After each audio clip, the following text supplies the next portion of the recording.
Hello again, and welcome to Chalmette High School. My name is Annelise Cassar Tedesco, and I am Louisiana's State Teacher of the Year for 2022. Thank you for being with us again at another Art Strong episode where we meet another guest artist with a passion for the next generation. At this time, please help me welcome to the stage the beautiful and talented Joy Clark.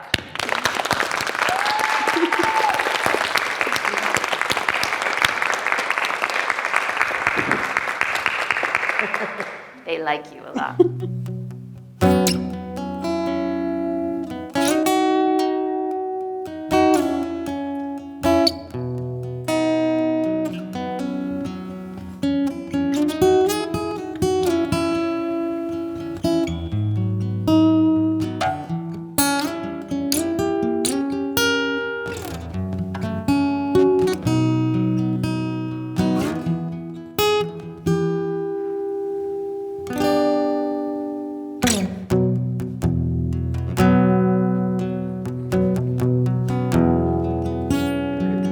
So this is a song called Love Yourself.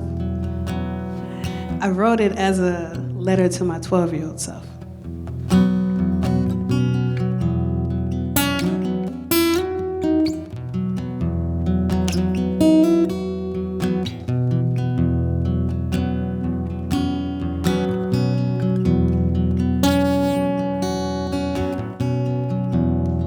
12 years old, I was a square peg round hole with a blue guitar and walks to the park.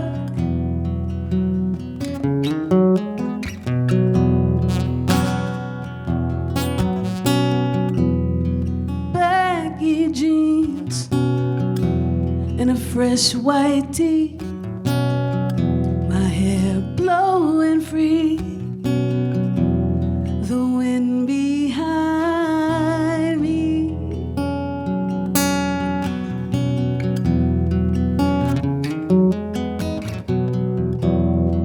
Autumn sky, the moss hang high, and I'm right where I wanna be. I never saw myself in magazines, and I never saw myself on TV screens, and I wonder, who am I supposed to be? Well, I had to love myself. I had to love myself. You've gotta learn to love yourself. You've gotta love yourself. See, I've been told, don't be too bold, and girls don't do this, girls don't do that, and so on. But I listened to my heart, and I never played that part. I'll choose who I'm gonna be. See, if I knew back then what I know now, I wouldn't worry. If I stood out, I'd take those doubts and turn them into jewels. And I would love myself. Yeah, I would love myself. You gotta learn to love yourself. You've gotta love yourself.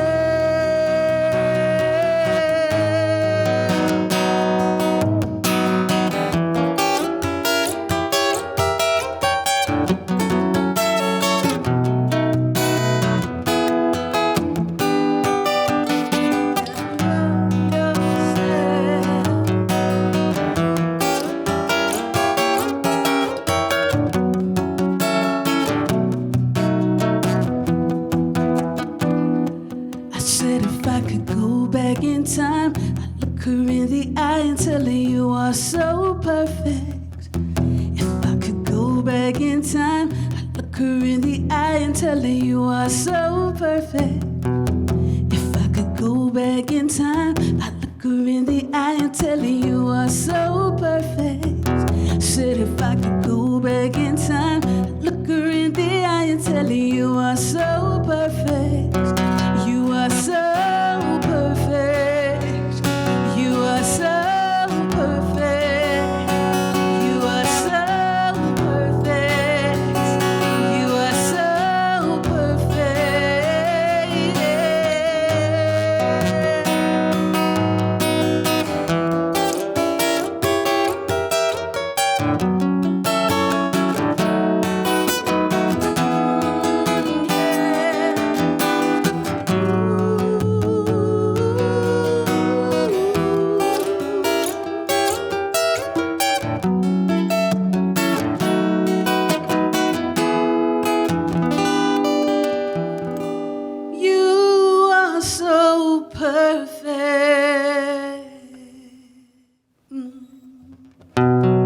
Yeah, so that was a song to my 12-year-old self. I think a lot of times, I remember being your age. I remember being 12, and I was awkward, as anybody could have imagined. But I had a dream, and I kept that dream going. I kept playing my guitar. I got teased sometimes for playing guitar at the time. So a lot of times we have to look back at the younger version of ourselves. I know you're already younger, and kind of encourage that child. So love yourself. Do I do one more and then? Okay. You are ready. We love it. Okay.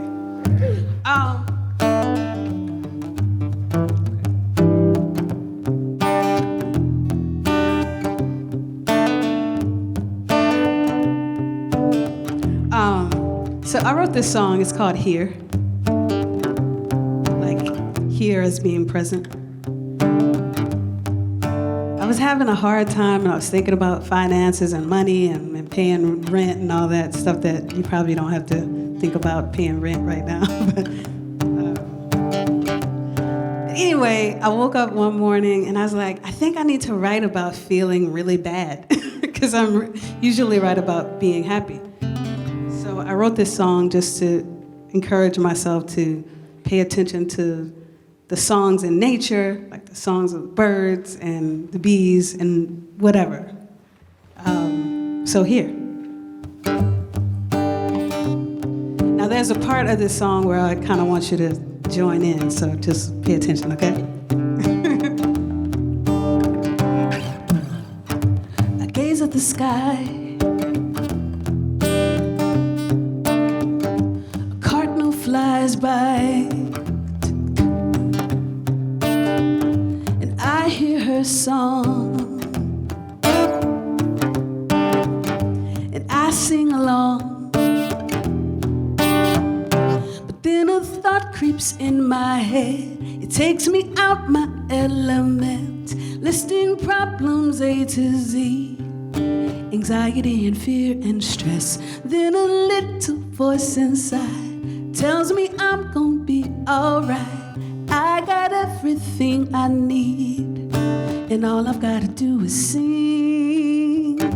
La la la, la la la, la la la, la la la, la la la, la la la, la la la, la la la. I gaze at a tree, then I see a bee. He's buzzing around where the flowers abound. But then a thought creeps in my head. It tells me I'm inadequate, listing problems A to Z and all my insecurities. But then a little voice inside tells me I'm gonna be alright. I am everything I need, and all I've got to do is sing. Y'all gonna sing with me? La la la, la la la, la la la, la la la, yeah. La la la, la la la, la la la, la la la, la la la, la la la, la la la, la la la, la la la, la la la.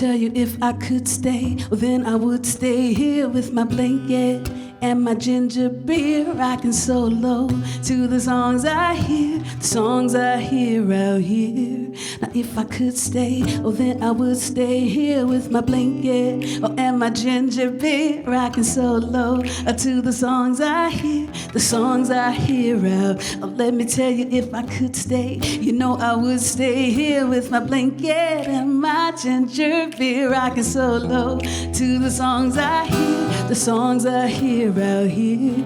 Now if I could stay, I would stay here with my blanket and my ginger beer, rocking solo to the songs I hear, the songs I hear out. Oh, let me tell you, if I could stay, oh then I would stay here with my blanket, oh, and my ginger beer, rocking solo to the songs I hear, the songs I hear out here. Here we go.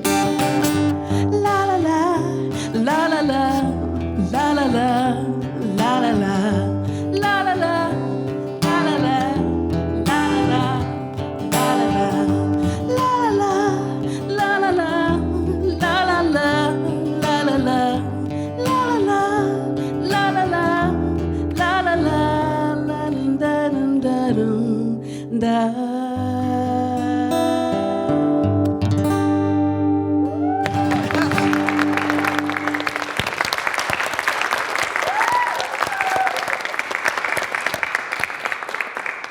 Joy, thank you so much. That was truly exceptional.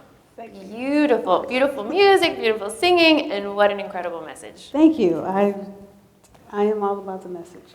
Me too. All about the message and song. Somebody asked me once, what kind of music do you like? I said, good music. Yeah, good music. With a good message. Yeah. That is with awesome. a good rhythm, with good melodies and harmonies. That's what draws me to make music. Yes. Oh my goodness. Let's talk about your first piece a little bit. Love Yourself. So, a letter to your 12-year-old self, right? You know, we have such an advantage, right? That we went through the high school, all of the high school, and certainly, you know, I think many of us could say that there were some trials and tribulations with that journey. But you have come through that, and you now have this wonderful, encouraging message for yourself as a 12-year-old, and for all these kids out here going through the life of a teenager who loves the arts and is trying to figure out your way and dealing with all that social pressure and stuff. Like, tell us more about that message. Oh, well, unlike you're in high school. I was actually homeschooled. Oh, wow. I was homeschooled. Okay. So if you can imagine sort of already being an awkward preteen kid, but then being homeschooled. No social exposure. Not a lot of social exposure. Most of the social exposure, I played sports. I played a lot of sports. Played at Kings Grant Playground in Marrero. So I played basketball and I played softball. I was really good at those things. But at a certain period of my life, I started getting really drawn to the guitar. I was always drawn to it, but I didn't get one till I was 12. So when I got one, like at that time, people weren't seeing a lot of black girls playing guitar. So I got called names, and I got called out of my name, and I was often made to feel like I didn't fit in, or something I was doing was weird or very outside of the norm. And that hurt. That hurt a lot. It really hurt, but I really loved the guitar, and like nothing was gonna stop me. People could have said anything. So I kind of made that song to just encourage that childhood version of joy, because you're young right now, so there'll probably be something that you have to kind of look back on, you know, later in your life and say, well, that was a struggle. So that's one of the first struggles I can think about, and I mean, I'm glad I was able to kind of mute that, and maybe being homeschooled helped, because I could kind of, I spent a lot of time alone just making up things or taking poems and like putting music to the poem, and yeah, I was pretty interesting. I was an interesting kid. So yeah, that's a little bit about that. But kind of, once I locked into, I really love making music. Like, I was so crazy about the guitar that there was a Gold Star pawn shop on the West Bank. I was playing basketball in Bridge City, and the person that would give me a ride, we would either take Lapalco or we would take the expressway. And so if we took the expressway, I got to see the guitars in the window. And I always, like, that would make my day, just driving by and getting a glimpse at the guitar. That's when I knew, yeah, there's something more. I love that. I love it. Let's take the other way so I can see the guitars in the window. So I can see them hanging out in the window for maybe 3 seconds, and then I'm good. That's beautiful. Oh my gosh. Yeah. Okay, how did you get your first guitar at 12? My parents, they always supported. That's wonderful. I got it from Gold Star Pawn Shop. Okay, very good. The same pawn shop that we would ride by. And it was a pretty cheap guitar. It was a acoustic electric, so it had an input to put it through a speaker, put it through an amplifier. And I just explored the instrument and played along to Boyz II Men songs, like on one string. I was only playing one string, and then I had this VHS tape. I don't know if y'all know VHS. But I know what a VHS is. We had a VHS tape, and there was this instructor. He played folk, and his name was Bert Casey, I believe. And I was playing like Tom Dooley and Hang Down Your Head, Tom Dooley, or just really folk stuff like gong ding a dong ding a dong boom boom boom boom ding a dong dong boom boom. But I mastered that tape. I mastered that, and I kind of moved on and listened to Boyz II Men songs or Backstreet Boys, and got the pattern of the chord progressions, and I played on that guitar until I broke it. That's beautiful. Just to translate for the young ones in the audience, so before there were YouTube, learn how to do it yourself videos. Yeah. We had a VHS where we could learn how to do things. Put it in, and it was tape, exact tape. You had to make sure it didn't get caught up. Yeah, exactly. Like, is it getting tangled? Just stop it. You had to wait for it to rewind. You had the tracking to make the Beautiful. Oh my struggle. gosh. That is awesome. Well, tell us. We always like to hear how people. I mean, and you've shared a little bit of this, but tell us a little bit more about, like, you said you were always drawn to the guitar. Did you hear somebody play when you were really little that just like ignited your passion? Yeah. So, me and my family, we grew up in Harvey. I'm from Harvey. Grew up in Woodmere. My parents still live in Woodmere. My grandmother's in Harvey. Sisters in Algiers. I'm a homegirl. Yes. I'm a homegirl. I'm from here. We used to go to a church in the East, and I guess from the time I remember, I was about 5. And the guitarist at church, not the guitarist himself, but the guitar. I remember seeing him play as a guy. He was playing guitar. And I kind of like to say I knew the guitar was sexy before I knew what sexy was. Because it was just like, that's so cool. I think I can do that. I was just drawn to the guitar. Yeah. And so started out in church. Awesome. I didn't get one till I was 12. My parents are ministers, so I totally learned by ear. And my dad kind of encouraged me to play in church. So while the music was going on, I would be I would be in the back, just like sort of trying to pick out what the song was. And then after a while, I was in the front playing guitar. And the interesting thing about that was we never had a bass player at church. It was just me on the guitar and my brother on drums and vocals. So a lot of times when I play guitar, I approach it as a guitarist, but also playing bass. I love because that. I never had the luxury to play with the bass, to kind of just hold down the higher chords and let the bass. So sort of that's why when you hear the way I play, There's a lot of bass in it. I like to fill up the sound. Yes, Yeah. It makes so much sense to hear you say that, because there's a lot of foundation in your music while still having all that beautiful stuff on top. Yeah. Beautiful. It's not having a bass player at church. That'll do it. Yeah. That is such a beautiful story. Finding that interest through church, and then being involved with your parents' efforts. Yeah. We're family people around here, so we Yeah, love yeah. that. My family was always encouraging of playing music in church. Now, they were pretty restrictive on what I could listen to. I had to sneak to listen to a lot of music, so. We won't tell them. We won't. Don't tell them, they don't know. Yeah. Oh, that is awesome. Oh my gosh. Well, at the end of the show, we're going to hear you play Here. And yeah. I got to hear you talk about that earlier. Yeah. The idea of being present. Mm-hmm. And I know you say that you were writing that when you were feeling kind of low. And it's amazing to me how your sad music has such a thread of joy, of course, running through it. And that's, I think, a really great thing for all of us. So, two things. First of all, do you feel like the opportunity to work through those emotions and all that kind of stuff with music and writing, is that a helpful thing for you, or? It's helpful. So when you mentioned Here, I had just started going to therapy. Just starting to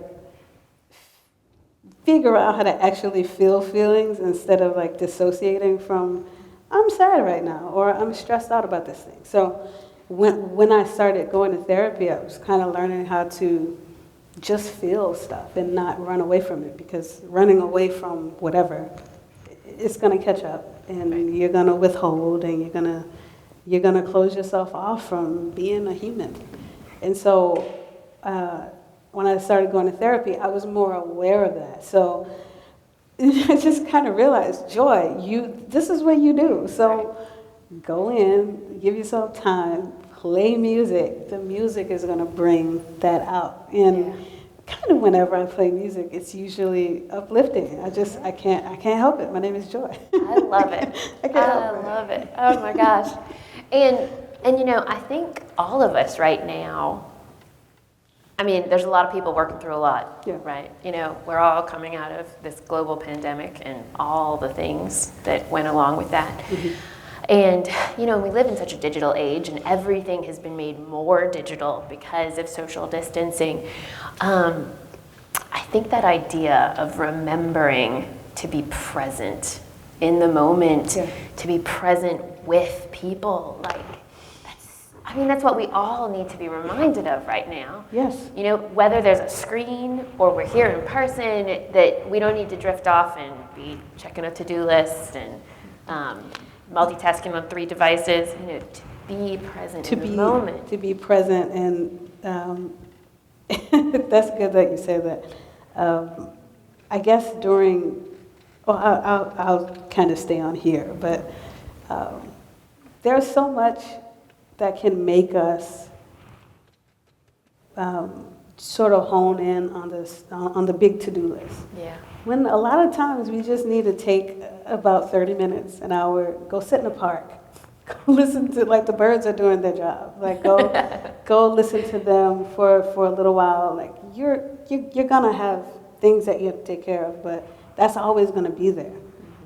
When you can sit with yourself and pay attention to what's happening around you, you won't be so distracted by, I have to get this done, There's something you said about Zoom and everything being digital. I actually struggle with that. I really struggle with. I think a lot of people have. I don't know if y'all struggle with Zoom, but when the pandemic started, I was sort of just getting into, I had done this storytelling project, and I stood in front of people and told a story and played a song, whatever. And I was really worried about that. I was worried about that type of performance, and so I was on this performing high, and then COVID happened, where we were at home, and so we were in front of a screen, and people are reduced to these little grids and boxes, and you have to think about your audio, and you have to see yourself talking, and it's just the weirdest thing. And I struggled with that a lot, and I found myself just dreading Zooms. So I had to realize, like, this is going to be here. So what I realized I needed to do was just think about it as a thing that you have to do during the day. Go do other things before that. Like, don't just dread this activity that's going to take like an hour and a half. Like, go pay attention to other things and have these small victories in the morning. I feel like start your day out really great instead of kind of obsessing over something that you really don't like to do, something that you're afraid to do. I can tell you, there was a time where I would dread doing something like this because I always stuttered as a kid. And I say as a kid, as an adult too. So a lot of times during COVID, I had so much time to think about it where it wasn't healthy because I was worried about every speaking engagement, every interaction, every Zoom, until like I'm realizing it's not about you. Like people don't care. Like you might stutter, you might not, and you're still there, so you show up. So yeah, I didn't expect to share that, but I felt like I needed to. I think that's beautiful. And you know, for you, it was the stuttering. So many of us, I think, have something, right, that we see that we think everybody sees, and we think that's all they see, and there's so much more. Yeah. So much more to each of us, and to learn to value that and love all yourself. Yeah, exactly. And you know, you, like so many people that we've been privileged to have such a story of success. You've overcome all of these things, and you're still growing and still going, which transitions to, let's talk about all the cool stuff you've been doing recently. Yeah. She's a local girl, but just back fresh from Nashville, playing at the Black Opry and doing all kinds of cool stuff. So Black Opry, that was a great transition. You set it up for me real nicely. So Black Opry is a community of Black country artists and Black Americana artists and folk artists that coming back to your VHS training. Yeah, coming back, yes. Exactly. It's full circle. Full circle. I was always folk. I was always country. So Black Opry is a community of Black country artists and folk artists and Americana and roots and soul, where we just encourage each other and we work together and we do shows together and we song swap. So I got connected with them in Nashville at Americana Fest, and I got to see Brandy Carlisle. I got to see a lot of cool people, so just being a part of this community. Sort of, if we go back to the song the song I have, Love Yourself, how I felt really out of place playing the guitar. And so years later, I'm in a room with people that look like me playing guitar. I'm not a unicorn, I'm not a token. And I felt like Black Opry makes me feel like I'm home and like I'm not an oddball, like I'm not weird. So being with that community has been a real step up later in my career. Like I feel like this is the beginning. This is the beginning. This is just the beginning. It's not the end. Like this is just going to keep growing. So we're going to have you back in 2 years, and you're going to be so famous. I would love to come back. And I don't care whatever comes, I'll come back. So being with them has just been like a perspective shift of there's so many folks out there, so many people out there. There are writing partners that I've gained, and just new friends at this age is pretty remarkable. Indeed. So yeah, I've been stomping at the Nashville grounds. I'm going to be in Nashville actually next week, playing with a country artist, and then Black Opry does have a show in December. So we're gonna keep booking. We're gonna keep booking things, and I'll be there as much as I can. And that's great awesome. Group of artists. So that is awesome. Yeah. And you know, the theme of community is really important here. And it's wonderful to hear somebody else talking about that too. That, because of being a part of this community, you have found all these beautiful things and more opportunities are coming. And, that's part of what we hope to cultivate here as well. Well, there's one thing. I feel like I've come a long way with the definition of community. Mm.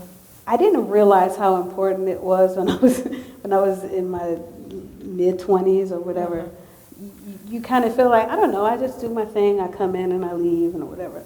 But community is helping other people out and sharing your songs and just letting people get to know you and helping them out, and then they help you in some way, or you go to each other's shows, or not all the time, but it's just it's important. You don't be alone. Don't be an island. Exactly. I'm very good at being an island. I was homeschooled, so I could, I studied by myself. I kind of struggled when I went to college. I wasn't used to studying with other people. It's just like, I'm going to struggle through this alone. But that life, make it easier on yourself. Find a friend. Find people that relate to you. Find people that will help you, that will, talk to you, and just be your friend and struggle together. Yeah.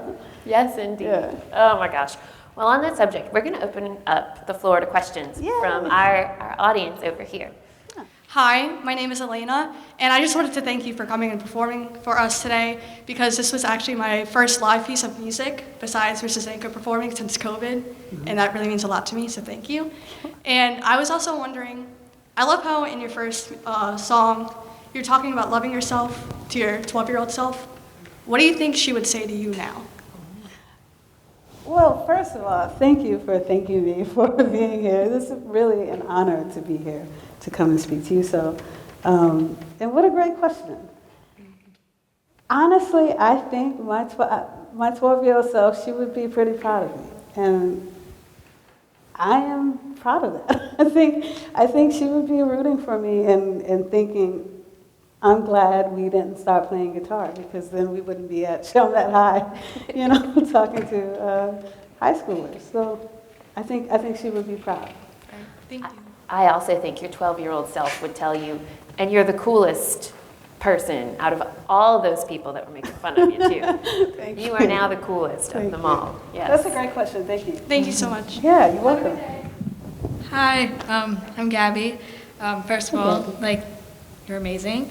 I love your song. It was great. Sometimes, you really need to hear that stuff. And, even, your sad song was, really, uplifting. And, hearing that and, music is really, inspiring, because music is my escape. Mm-hmm. It's always been my escape since I was very young. Mm-hmm. So I just wanted to, come up here and be thank you. Because it's always been so hard for me to even write music on my own, because I don't want to bring myself down. But hearing someone bring themselves up through their sadness through music is absolutely amazing.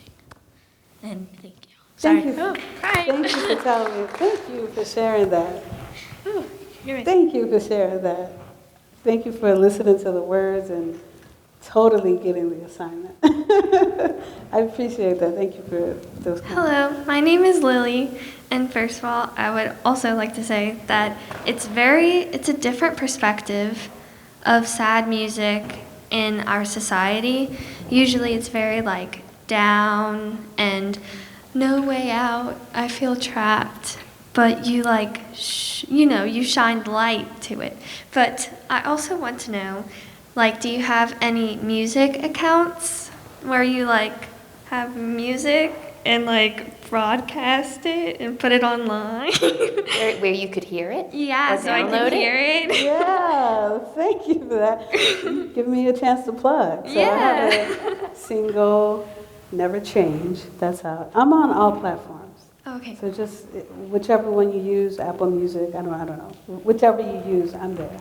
So I'm on Tidal. Is it your name? Joy Clark. Joy Clark. Joy Clark. Joyclark. I'll be your biggest fan. Thank you. Have a good day. Thank you so for much. coming. You're welcome. I'll come back anytime. Hi, I'm Sophia, and I also want to thank you for coming. This might be a silly question, but your song "Love Yourself," did you struggle with self-love a lot as a kid, and now? Yeah, thank you for the question. I did. I think I was really silent a lot. I mean, I would say I struggled with self-love. I always felt out of place, and it was a little hard for me being homeschooled and sort of always feeling set apart, like in different groups, and not feeling like I had a core group of friends, which I didn't totally need at the time. I was really close to my brothers and sisters. I'm youngest of 5, but I did have a hard time accepting myself. Like always, I didn't quite have the shoes or quite have all the new stuff that people had, and I wasn't in high school. Like I didn't have a lot of feedback from friends. It was sort of felt like an island a lot, and of course I think having a stutter when I was younger, it did close me off from really expressing. So yeah, I think I did. I mean, it's pretty self-explanatory, but I think it's still a great question because I felt like I didn't really know what my future was going to be. I didn't know what kind of job that I would even get or what I was really interested in, and so yeah, I think I did. I think I did have that. I had that issue. Yeah. Hello, my name is Peyton. When you wrote your first piece, what made you want to write it? What triggered you to do it right there?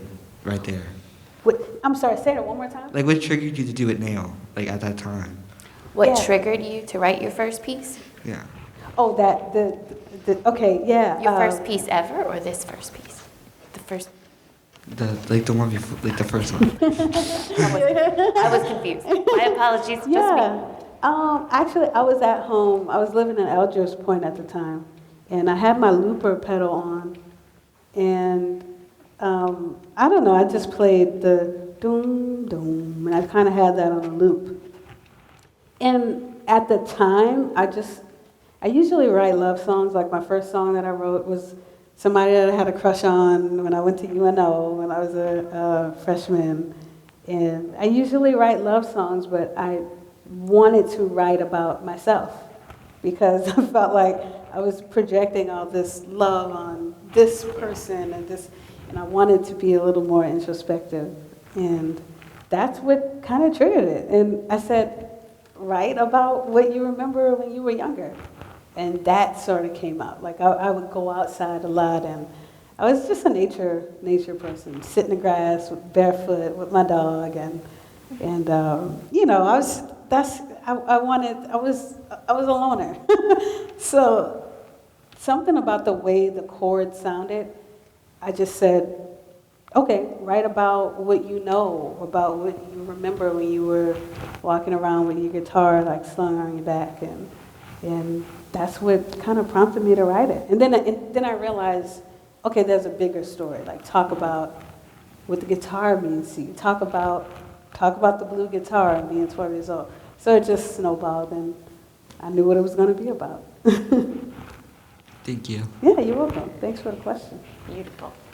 All right. Well, this was just incredible, and I think you have so many stories of journeying and overcoming, and as you said, you feel like this is just the beginning. Oh, it's just the beginning. Just the beginning. What an encouragement to all of us. We don't need to have it all figured out, and just because we don't have all the success we ever dreamed of at 12 or 16 doesn't mean that there aren't these great things coming in the future. Exactly. Age is a scam. Don't believe if you didn't get signed, didn't get discovered like Taylor Swift did, or it's just age and you'll be fine. Get better and better. You get better and better, you'll have more stories. And the right things are going to come together at the right moment, the right Exactly. time. Exactly. Thank you so much again for being with us. And thank all of you for joining us today for another Arts Strong episode where we have met truly another guest artist with a passion for the next generation. We'll see you next time. And my ginger beer rocking so low to the songs I hear, the songs I hear out here. Here we go. La la la, la la la, la la la, la la la, la la la, la la la, la la la, la la la, la la la, la la la, la la la, la la la, la la la, la la la. La la la la da da da da.